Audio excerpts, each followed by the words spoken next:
ಅದು ಅದು ನಾನೇ ಫೋನ್ ಮಾಡಿದ್ದು ಅಮ್ಮೋರೆ.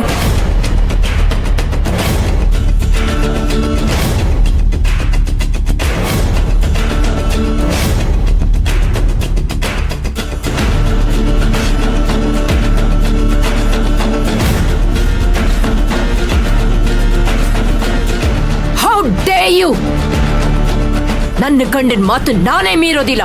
ಅದು ಅಲ್ದಿ ಮನೆ ಕೆಲಸದವಳು ನೀನು. ನಮಗ್ ಗೊತ್ತಿಲ್ದಿರೋಗೆ ಅವಳಿಗೆ ನೀನ್ ಫೋನ್ ಮಾಡಿದ್ಯಾ? ನಿನ್ನಂತವಳು ಒಂದು ಕ್ಷಣ ಕೂಡ ಈ ಮನೇಲಿ ಇರಬಾರ್ದು. ಈಗ ಲಗೇಜ್ ತಗೊಂಡು ಹೋಗ್ತಾ ಇರು.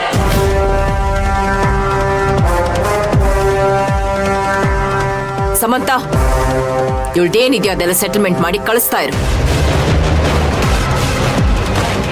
ಅಮ್ಮೋರೆ ಅಮ್ಮೋರೆ, ದಯವಿಟ್ಟು ಹಾಗೆ ಮಾಡಬೇಡಿ ಅಮ್ಮೋರೆ. ದಯವಿಟ್ಟು ನನ್ನ ಕ್ಷಮಿಸ್ಬಿಡಿ ಅಮ್ಮೋರೆ. ದೊಡ್ಡ ಯಜಮಾನ್ರಿಗೆ ಈಗ ಆಯ್ತು ಅಂತ ನೀವೆಲ್ಲ ಗಾಬರಿಲಿದ್ರಲ್ಲ, ಅದಕ್ಕೆ ಫೋನ್ ಮಾಡಿದೆ ಅಮ್ಮೋರೆ.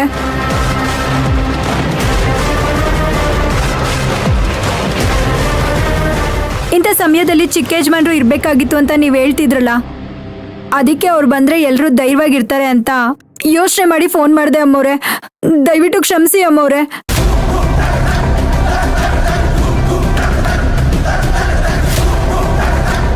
ನಿಮ್ಮ ಮಾತೆ ನೀನು ಯಾವತ್ತೂ ಮೀರೋದಿಲ್ಲ ಅಮ್ಮೋರೆ. ದಯವಿಟ್ಟು ನನ್ನ ಕೆಲಸದಿಂದ ತೆಗಿಬೇಡಿ. ಈ ರೀತಿ ಬೇಡ್ಕೊಂಡಿದ ತಕ್ಷಣ ಮಾಡಿರೋ ತಪ್ಪೆಲ್ಲ ಸರಿಯಾಗಿ ಹೋಗ್ಬಿಡುತ್ತಾ? ಅವನೊಬ್ನೇ ಬಂದಿದ್ರೆ ನನಗೇನೋ ಖುಷಿ ಆಗ್ತಾ ಇತ್ತು. ಆದ್ರೆ ಅವನಿಂದ ಅವಳು ಬಂದ್ಲು. ಅವಳಿಂದ ನನ್ಗೆ ಎಷ್ಟೆಲ್ಲ ಅವಮಾನ ಆಯ್ತು.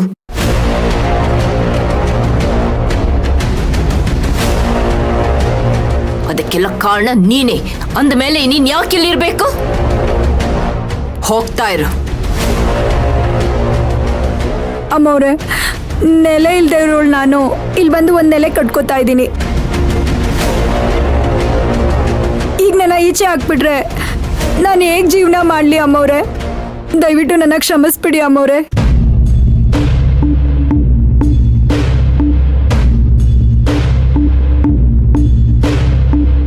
ಗಂಡನಿಂದ ದೂರ ಆಗಿರೋಳು ನಾನು ಇವಾಗ ಈ ಪ್ರಪಂಚದಿಂದನೇ ದೂರ ಆಗ್ಬೇಕಾಗುತ್ತೆ ಅಮ್ಮವ್ರೆ.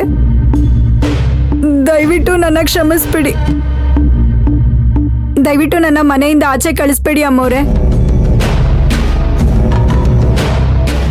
ಹೋಗ್ಲಿ ಬಿಡು ಮೋಮ್, ಇದು ಒಂದ್ಸಲ ಕ್ಷಮಿಸ್ಬಿಡು.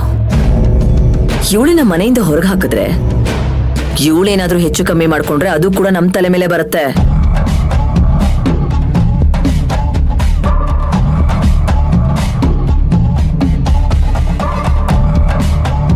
ನೋಡು, ಇದೇ ಕೊನೆ. ಇನ್ನೊಂದ್ಸಲ ಹೀಗೆಲ್ಲ ಮಾಡಿದ್ರೆ ಮಾಮ್ ಅಲ್ಲ, ನಾನೇ ನಿನ್ನ ಹೊರಗಡೆ ಹಾಕ್ತೀನಿ.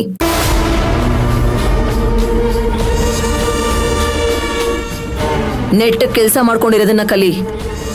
ಅದನ್ ಬಿಟ್ಟು ನಮ್ ವಿಷಯಕ್ಕೇನಾದ್ರೂ ಬಂದ್ರೆ ಪರಿಣಾಮ ನೆಟ್ಟಗಿರಲ್ಲ. ಹೋಗ್ ಕೆಲ್ಸ ನೋಡ್ಕೋ. ಸರಿ ಮರೆ, ಬಾ.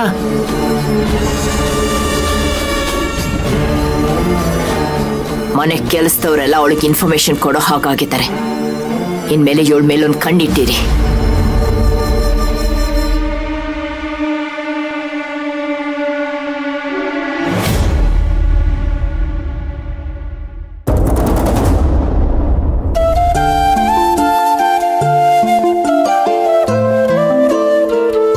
ಮಯೂರಿ, ನಾನು ಯಾವ್ದಾದ್ರು ಮನೆ ಕೆಲಸ ಮಾಡಿ ಒಂದ್ 4 ಕಾಸು ದುಡಿತೀನಿ ಕಣವ.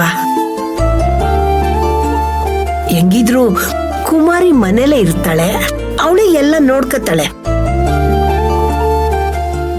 ಅಜ್ಜಿ, ಈ ವಯಸ್ಸಲ್ಲಿ ನೀನ್ ಸುಮ್ನೆ ಮನೇಲಿರೋದ್ ಬಿಟ್ಬಿಟ್ಟು ಕೆಲ್ಸಕ್ ಹೋಗ್ತೀನಿ ಅಂತಿದ್ಯಲ್ಲ.